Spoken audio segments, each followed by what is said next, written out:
اشفاق صاحب نے ریٹائرمنٹ کے بعد اپنے کمرے میں بھی اے سی لگوا لیا تاکہ بوڑھے میاں بیوی گرمی سے بچ سکیں، کیونکہ بیٹوں نے اپنے اپنے کمروں میں اے سی لگوائے ہوئے تھے اور بل باپ کے پیسوں سے ادا کر دیتے۔ مہینے بعد 60,000 بل آیا تو بیٹے آگ بگولا ہو گئے اور انہوں نے اشفاق صاحب کا اے سی اتار کر بیچ دیا اور انہیں خوب گالیاں دے کر چھت پر شفٹ کر دیا۔ رات کو شدید گرمی سے اشفاق صاحب اور بیگم بیمار ہو گئے تو وہ رات کو گھر چھوڑ کر چلے گئے اور اگلے دن جب بیٹے کام پر جانے کے لیے باہر نکلے تو ان کی آنکھیں پھٹی کی پھٹی رہ گئیں، کیونکہ گرمیوں کی دوپہر میں جب اشفاق صاحب نماز پڑھ کر گھر واپس آئے تو پسینے سے شرابور ہو چکے تھے۔ گھر آئے تو بیوی ظہر کی نماز پڑھ کے فارغ ہوئی تھی۔ اشفاق صاحب کا سانس پوری طرح سے پھول رہا تھا۔ کہنے لگے، فیصل کی ماں، مجھے ٹھنڈا پانی ڈال کر دو، ایسا کرو کہ نیمبو پانی بنا کر دو، دل کو کچھ ہو رہا ہے، لگتا ہے کہ ڈوب جائے گا۔ یہ سن کر وہ فوراً سے اٹھیں، چھوٹے سے کچن میں جا کر نیمبو پانی بنایا اور اشفاق صاحب کو دے دیا۔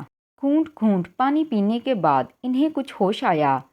شدید گرمی اور پسینے کی وجہ سے ان کا بی پی لو ہونے لگا تھا۔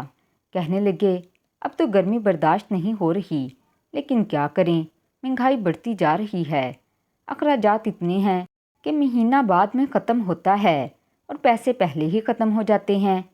بیوی کہنے لگی، فیصل کے ابا، فیصل کے کمرے میں بھی اے سی لگا ہے اور نعمان کے کمرے میں بھی، ایسا کریں کوئی سیکنڈ ہینڈ اے سی اپنے کمرے میں لگوا لیتے ہیں، بلکہ آج کل تو قسطوں پر بھی اے سی ملتے ہیں، اور میں نے سنا ہے اب تو ایسے اے سی بھی آ گئے ہیں جن سے بجلی کا بل کم آتا ہے۔ اشفاق صاحب نے کندھے پہ رکھے رومال سے پسینہ صاف کیا، خالی گلاس سامنے چھوٹی سی چارپائی پر رکھا۔ کہنے لگے، بات تو تمہاری ٹھیک ہے، اصل میں نے ایک کمیٹی ڈال رکھی تھی جو اسی مہینے کھلنی ہے، 1,20,000 کی ہے، اور اس میں اے سی آ جائے گا، جہاں 2 کمروں کے اے سی کا بل ادا ہوتا ہے، ہمارا بھی ہو جائے گا، ویسے بھی یہ بل میری ہی پینشن سے ادا ہوتا ہے۔ یہ سن کر اشفاق صاحب کی بیوی نے سکون کا سانس لیا۔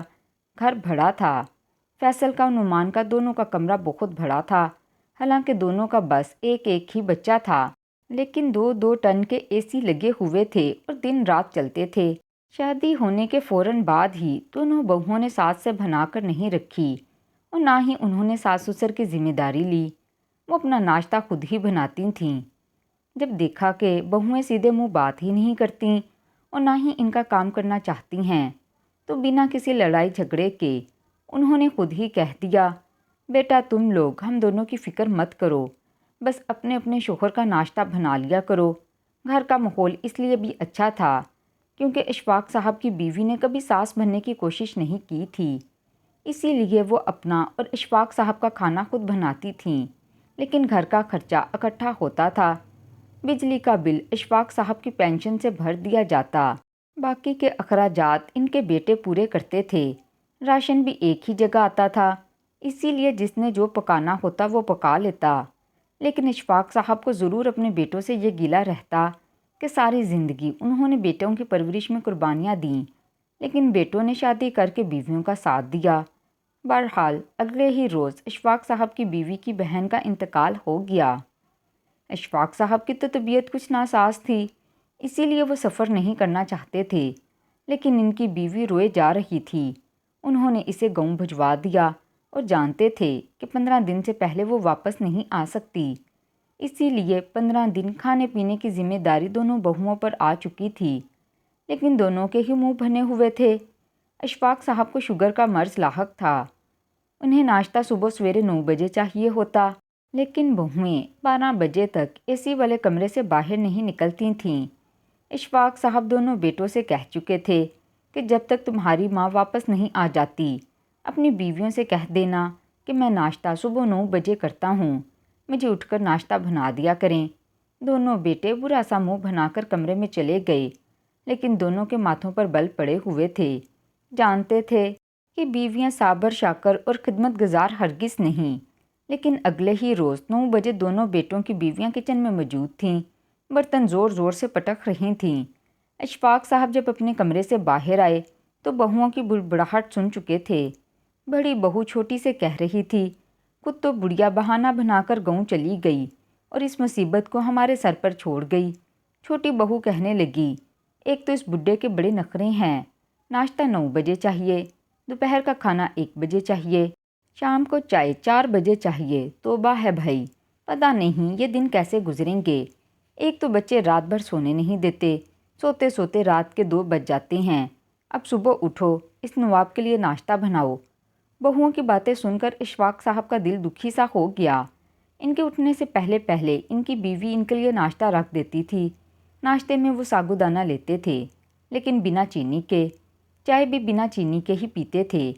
کبھی وہ ساگودانہ بنا دیتی تو کبھی دلیا، لیکن بہو نے بیکری کے بسکٹ اور 1 کپ چائے پٹک کر ٹیبل پر رکھ دی۔ چائے میں پانی زیادہ تھا اور دوسرا پتی بھی بہت زیادہ تیز تھی۔ اشفاق صاحب اتنی تیز پتی والی چائے نہیں پیتے تھے۔ آنکھوں میں نمی تھی۔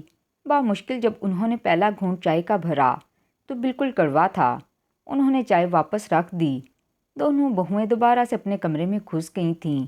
آج تو لگتا تھا کہ گرمی کا درجہ حرارت بھی اپنے عروج پر تھا۔ لاؤنج میں بھی بالکل ہوا نہیں تھی۔ پسینہ تھا کہ سوکھنے کا نام ہی نہیں لیتا تھا۔ حالانکہ اشفاق صاحب ابھی نہا کر باہر آئے تھے، لیکن پھر بھی پسینے سے شرابور تھے۔ اس پہ یہ کالی کڑوی چائے 1 گھونٹ نے ہی منہ کا ذائقہ کڑوا کر دیا۔ انہوں نے اپنی آنکھوں میں آنے والی نمی کو صاف کیا اور اٹھ کر کچن میں چلے گئے۔ جا کر دیکھا تو پورا کچن بکھرا پڑا تھا۔ حالانکہ ان کی بیوی بہت نفیس اور صفائی پسند تھی۔ رات کو یہ بھی نہیں دیکھتی تھی کہ برتن بہوؤں کے ہیں یا اپنے۔ کچن پورا صاف کر کے پھر ہی کمرے میں آتی۔ کسی بات پر بہوؤں سے جھگڑا نہیں کرتی تھی۔ بہوؤں کا جی چاہتا کام کرتی، نہیں چاہتا تو نہیں کرتی۔ کبھی کبھی تو ایسا بھی ہوتا کہ دونوں ہی کھانا نہیں بناتیں اور دونوں بیٹے ماں سے کہتے کہ اماں آپ نے ابا کے لیے جو بنایا ہے ہمیں بھی وہ دے دیں، اصل میں آج رومانہ کی طبیعت کچھ ٹھیک نہیں۔ دوسرا کہنے لگا فائزہ بھی بیمار ہے، وہ بیچاری چپ کر کے بچوں کو بھی کھانا کھلا دیتی، تازہ روٹی بنا کر دیتی۔ ساری زندگی اس نے اشفاق صاحب کو تازہ روٹی ہی پکا کر دی، تازہ کھانا دیتی تھیں۔ اگر کبھی کبھار رات کو روٹی بچ بھی جاتی تو سویرے اٹھ کر خود ناشتے میں کھا لیتی، لیکن کبھی بھی اشفاق صاحب کو رات کی روٹی نہیں دی۔ بیوی اور بہو ہونے کا جو حق ان کی بیوی نے ادا کیا، بہویں تو اس سے بہت دور تھیں، بد لحاظ اور بدتمیز بھی تھیں۔ اشفاق صاحب نے کچن کی بکھری ہوئی حالت دیکھی۔ رات کے بدبودار برتن شیلف پر پڑے ہوئے تھے۔ کچن کافی بڑا اور کشادہ تھا، لیکن اس وقت بہت گندا لگ رہا تھا۔ انہوں نے فریج کھولی، وہاں سے بریڈ نکالی اور مکھن نکالا۔ 2 سلائس پر مکھن لگایا اور کھایا، اور پانی سے اس بریڈ کو اندر نگلا۔ آنکھوں میں آنسو تھے۔ بیوی کی یاد شدت سے آئی، لیکن غم اور تکلیف ایسی تھی کہ اسے بلا نہیں سکتے تھے۔ دوپہر کا کھانا بھی انہیں باسی دیا گیا۔ رات کی سوکھی روٹی اور پچھلی رات کا سالن تھا۔ ایک تو گرمی کی شدت عروج پر تھی، دوسرا لوڈ شیڈنگ بھی بہت زیادہ ہونے لگی تھی۔ اسی لیے گرمی کی وجہ سے فریج نے کام کرنا چھوڑ دیا۔ سالن خراب ہو چکا تھا، اس سے بدبو سی اٹھ رہی تھی۔ اشفاق صاحب یہ سوچ رہے تھے کہ آج تک ان 30 سالوں میں ان کی بیوی نے کبھی انہیں باسی روٹی تک نہیں کھلائی، اور باسی سالن دیکھ کر اور اس سے اٹھنے والی بدبو سونگھ کر ان کا جی خراب ہوا۔ انہوں نے روٹی وہیں چھوڑ دی۔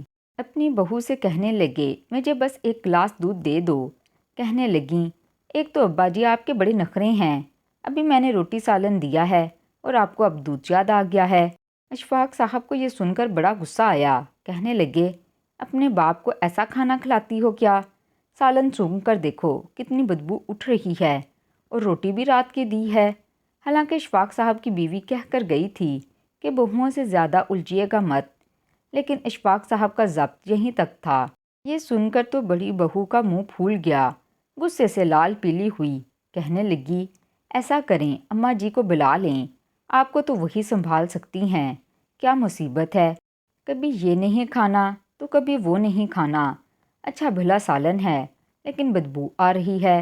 نخرے تو دیکھو، جیسے کہ سارے گھر کا خرچہ انہوں نے اٹھا رکھا ہے۔ بڑی بہو نے بنا لحاظ رکھے بڑی باتیں سنائیں۔ بہرحال وہ اپنے کمرے میں چلی گئی۔ پوتا دروازے پہ کھڑا یہ سب دیکھ رہا تھا۔ اس وقت 7 سال کی عمر کا تھا۔ اشفاق صاحب نے اپنی آنکھوں میں آنے والے آنسوؤں کو صاف کیا۔ ان کا پوتا جلدی سے کچن میں گیا، شیشے کا گلاس لیا اور پھر فریج سے دودھ نکالا اور دودھ ڈال کر اپنے دادا کے سامنے رکھ دیا۔ کہنے لگا، دادا ابا یہ پی لیں۔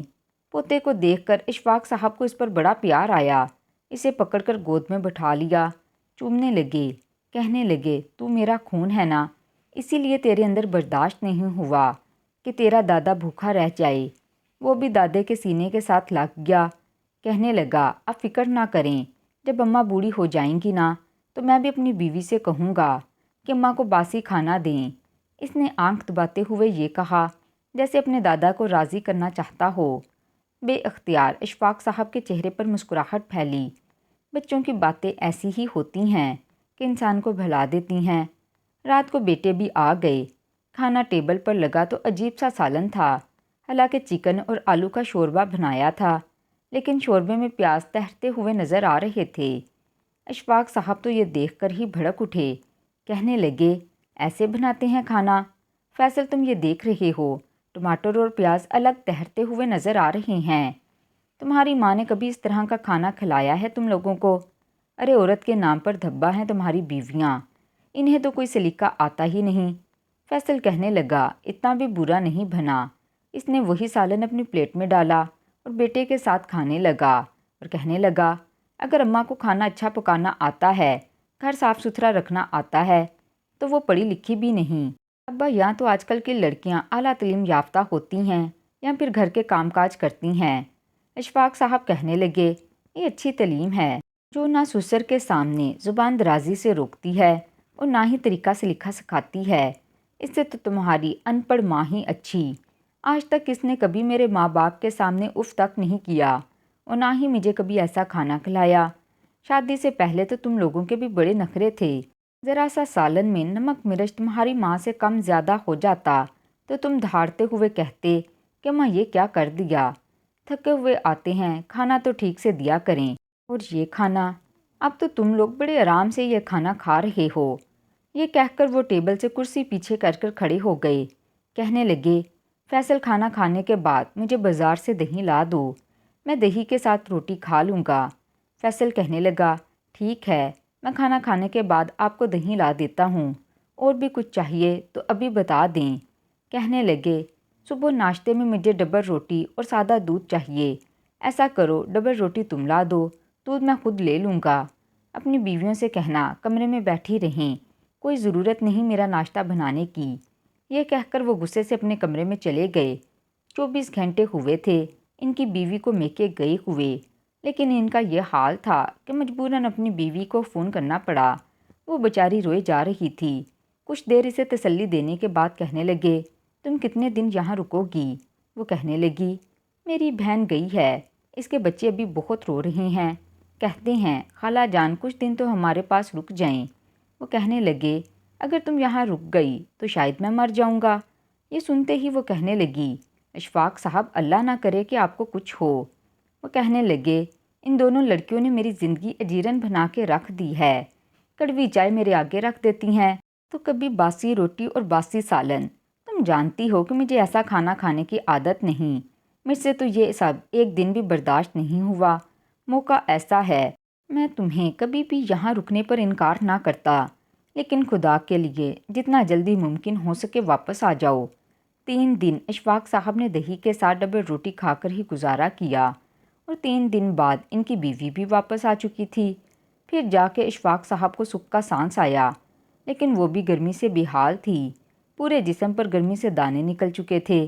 کہنے لگی، گاؤں میں بھی بہت زیادہ گرمی تھی، وہ تو رحیم نے اپنے کمرے میں اے سی لگا کے رکھا تھا تو مجھے وہیں سلا دیتا تو رات اچھی گزر جاتی، لیکن بیچارہ زیادہ بل نہیں بھر سکتا تھا، اسی لیے دوپہر میں بڑی گرمی ہوتی۔ اشفاق صاحب کی اپنی کمر اور سینہ دانوں سے بھر چکا تھا۔ گرمی جب شدت سے پڑتی اور پسینہ ان دانوں پر لگتا تو چبھن کا احساس ہونے لگتا، ایسی جلن ہوتی کہ جی چاہتا کھجا کر پورا جسم ہی زخمی کر لیں۔ دونوں میاں بیوی گرمی کی وجہ سے بے حد پریشان تھے۔ بیٹے پہلے ہی صاف کہہ چکے تھے، ہمارے اتنے اخراجات بڑھ چکے ہیں، ہم مزید اے سی نہیں لگوا سکتے۔ جیسے ہی اشفاق صاحب کی کمیٹی نکلی، انہوں نے 1 ٹن کا اے سی لیا اور اپنے کمرے میں لگوا لیا۔ یہ دیکھ کر دونوں بہویں اور بیٹوں کو تو جیسے سام سون کیا۔ اے سی چلا، تو دونوں میاں بیوی نے سکھ کا سانس لیا۔ رات کو دونوں بیٹے کمرے میں آ گئے، کہنے لگے، ابا آپ نے بتایا نہیں کہ آپ نے اے سی لگوانا تھا۔ اشفاق صاحب کہنے لگے، تم دونوں کو کہا تو تھا، تم دونوں نے تو کھرا جواب دے دیا۔ میں نے ایک کمیٹی ڈالی ہوئی تھی، آج نکلی تو اے سی لگوا لیا۔ میری بیوی کو بھی تو سکون کی زندگی چاہیے، ساری زندگی مشقتوں میں گزار دی، بچوں کی اچھی نوکری لگی تو ہمارے بھی دن پھر جائیں گے، لیکن شاید ہم اس معاملے میں بد نصیب ہیں۔ اشفاق صاحب شکوہ کیے بغیر نہیں رہ پائے۔ ان کی بیوی کہنے لگی، بس بھی کر دیں۔ وہ کہنے لگیں کہ بیٹا اصل میں کمیٹی نکلی تھی، تمہارے بابا اور میرے گرمی کی وجہ سے بہت موٹے دانے نکل آئے ہیں، اسی لیے میرے کہنے پر ہی انہوں نے اے سی لگوایا، اور گرمی کی شدت ویسی نہیں رہی کہ قابل برداشت ہو، اور پھر ہماری جانیں بھی تو بڑھاپے کو پہنچ گئی ہیں۔ انہوں نے اشفاق صاحب کی آستینیں اوپر کر کے دکھائیں جس پہ موٹے موٹے دانے نکلے ہوئے تھے، جسے کھجا کھجا کر انہوں نے زخمی کر لیا۔ کہنے لگیں، دیکھو اپنے باپ کے ہاتھ۔ دونوں بیٹے شرمندہ ہوتے ہوئے کمرے سے باہر نکل گئے۔ حالانکہ بڑی احتیاط سے دونوں میاں بیوی اے سی چلاتے تھے تاکہ بل بجٹ سے باہر نہ ہو، لیکن بہوؤں نے کبھی ان چیزوں کا لحاظ نہیں رکھا۔ 24 گھنٹے اے سی چلاتی تھیں، لمحہ بھر کے لیے بھی کمرے سے باہر نہ نکلتیں، بامشکل ہی 1 گھنٹے کے لیے کمرے سے باہر آتیں، جیسے تیسے ہانڈی بناتیں اور جان چھڑا کر کمرے میں چلی جاتیں۔ بہرحال ان کے شوہر ان کا ہر قسم کا کھانا کھا لیتے، اسی لیے نہ تو اشفاق صاحب کو اعتراض تھا اور نہ ہی ان کی بیوی کو۔ لیکن مہینہ گزرنے کے بعد جب 60,000 بل آیا تو بیٹوں نے جیسے ہنگامہ مچا کر رکھ دیا۔ فیصل نے بل اشفاق صاحب کے منہ پر مارا۔ اشفاق صاحب کو یہ دیکھ کر بڑا غصہ آیا۔ جب انہوں نے بل دیکھا تو 60,000 تھا، حالانکہ مہینے میں 50,000 کا بل تو آتا تھا جو ان کی پینشن سے بھرا جاتا۔ وہ کہنے لگے، تو کیا ہوا، اب گھر میں 3 اے سی چلیں گے تو بل اتنا ہی آئے گا، اب اسے کون بھرے گا؟ بیٹے کہنے لگے۔ تو اشفاق صاحب کہنے لگے، پہلے بھی میری پینشن سے بھرا جاتا تھا، 10,000 تم لوگ ڈال لو۔ فیصل کہنے لگا، میری تو ایسی کوئی لاٹری نہیں لگی کہ میں 10,000 اوپر کے بھر سکوں، بڑی مشکل سے تو گھر کا خرچہ چلتا ہے، میں تو بالکل بھی بل نہیں بھر سکتا۔ چھوٹا کہنے لگا، تو میں کون سا لاکھوں میں کماتا ہوں، مجھے بھی اپنے چھوٹے بیٹے کا داخلہ کروانا ہے، ایڈمیشن فیس ہی 50,000 ہے، مجھ سے تو وہ جمع نہیں ہو پا رہے، بل کہاں سے بھروں گا؟ اشفاق صاحب کہنے لگے، میں پچھلے کئی سالوں سے اپنی پینشن سے تم دونوں کے کمروں کا اے سی کا بل بھر رہا ہوں اور خود گرمی برداشت کر رہا ہوں، اب جب میری باری آئی تو تم لوگ اتنا بھی نہیں کر سکتے۔ ایسا کرو میاں، اپنے اخراجات اٹھاؤ، بجلی کا بل تم لوگ بھرو، پھر میں اپنا بھر لوں گا۔ رہ گیا راشن کا احسان، تو میرے پاس 50,000 آتے ہیں، میں اسی سے اپنا گزارا کر لوں گا۔ یہ کہنا تھا کہ دونوں بیٹے بھڑک اٹھے، کہنے لگے، پھر ایسا کریں، اپنے گھر کا انتظام بھی الگ کریں اور یہاں سے جانے کی تیاری کریں۔ یہ سن کر اشفاق صاحب کو بھی غصہ آ گیا، کہنے لگے، میں اپنا گھر چھوڑ کر کیوں جاؤں؟ بیٹے لڑنے کے لیے آگے بڑھے۔ ان کی بیوی نے کہا، تمہیں شرم نہیں آتی، باپ کو مارنے کے لیے آ رہے ہو؟ انہوں نے ماں کو بھی دھکا دیا، وہ بیچاری زمین پہ جا گری اور باپ کا ہاتھ بڑی زور سے پکڑ کر کہنے لگے، اب یہ تیرا نہیں، ہمارا گھر ہے، قانونی طور پر جب آپ کی عمر 50 سے اوپر کی ہو جائے تو بیٹے اس کی جائیداد کے حقدار بن جاتے ہیں، اسی لیے ہمارے سر پر چڑھنے کی کوشش مت کرنا، ہم اتنا بل نہیں بھر سکتے، اور ویسے بھی کمیٹی نکلی تھی تو ہمیں دینی چاہیے تھی، ہم ویسے بھی اپنے اخراجات کے لیے بہت پریشان تھے۔ یہ بات چھوٹے بیٹے نے کہی۔ فیصل کہنے لگا، چھوڑو ان کا ہاتھ، اے سی اتارو اور اسے ہی بیچو، ویسے بھی نیا اے سی ہے، آرام سے بک جائے گا، ان دونوں کو چھت والے کمرے میں ڈال دیتے ہیں، یہ بڈھا بڈھی باقی کا وقت وہیں گزاریں تو بہتر ہے۔ جتنی زور سے نعمان نے اشفاق صاحب کا ہاتھ پکڑا تھا، ان کے ہاتھ میں بے تحاشا درد ہونے لگا، انہیں لگا جیسے ان کی بوڑھی ہڈی ٹوٹ جائے گی۔ بیوی بھی رونے لگی، حالانکہ زمین پر بہت زور سے گری تھی، لیکن اٹھ کر اشفاق صاحب کے ساتھ آ کر کھڑی ہو گئی۔ دونوں بچوں نے ان کا سامان اٹھایا اور اوپر چھت کے کمرے میں ڈال دیا، جہاں نہ پنکھا تھا اور نہ ہی لائٹ، اور پھر انہوں نے اے سی اتار کر بھی بیچ دیا۔ دونوں میاں بیوی بہت روئے، بچوں کی خاطر قربانیاں دیتے دیتے بڑھاپے کو پہنچ گئے۔ اب وقت تھا کہ زندگی کچھ سکون سے گزارتے، لیکن بچوں نے تو جینا دو بر کر دیا، ایسی زبان اور بد لحاظی کی، دونوں ہی دل برداشتہ ہو گئے۔ اوپر سے گرمی کی شدت اور بھی زیادہ ہوتی جا رہی تھی، دونوں بیٹوں نے نیچے کے پورے گھر پر قبضہ کاٹ لیا اور ان کے کمرے کو بھی تالا لگا دیا تاکہ وہ کبھی اپنے کمرے میں نہ آ سکیں۔ گرمی کی تیز ہوا جب ان کے کانوں پر پڑتی اور پسینہ ان کے زخموں پر لگتا تو وہ بلبلا اٹھتے۔ ایک رات دونوں ہی گھر سے نکل گئے۔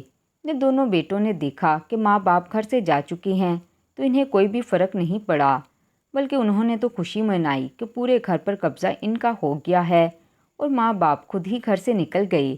لیکن اگلے روز جب دونوں آفس جانے کے لیے تیار ہوئے اور گھر سے باہر نکلے اور اپنے آفس پہنچے تو ان کے باس نے ان دونوں کو نوکری سے فارغ کر دیا۔ نعمان کے باس نے کہا، تم نے میری بہت ہی خاص فائل گم کر دی جس سے مجھے لاکھوں کا نقصان ہوا ہے اور میں تمہیں نوکری سے نکالتا ہوں۔ فیصل کے باس نے کہا، میں نے تمہیں پیسوں کی ہیرا پھیری کرتے ہوئے دیکھا ہے، مال میری فیکٹری میں تیار کرواتے ہو اور الگ سے ان کو بیچ رہے ہو تاکہ اس سے الگ سے آمدنی مل سکے، کیونکہ بیوی اور بچوں کے اخراجات بڑھتے جا رہے تھے۔ اس کی بیوی کی فرمائشیں بہت زیادہ تھیں، اس وجہ سے دونوں کو ہی نوکری سے ہاتھ دھونا پڑا، اور پھر جب ماں باپ کا دل دکھایا تھا تو یہ وقت تو دیکھنا ہی تھا۔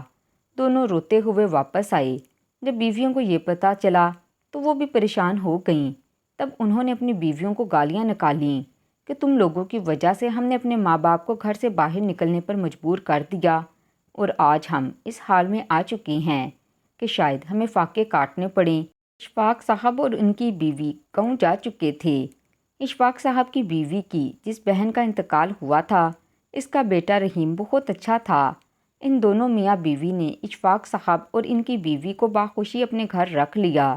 ان کی بہت خدمت بھی کرتے تھے اور انہیں اے سی والے کمرے میں بھی سلاتے۔ اشفاق صاحب نے دوبارہ شہر کا رخ نہیں کیا، لیکن اپنے دل سے اپنے بچوں کے لیے بددعا ہی نکالتے۔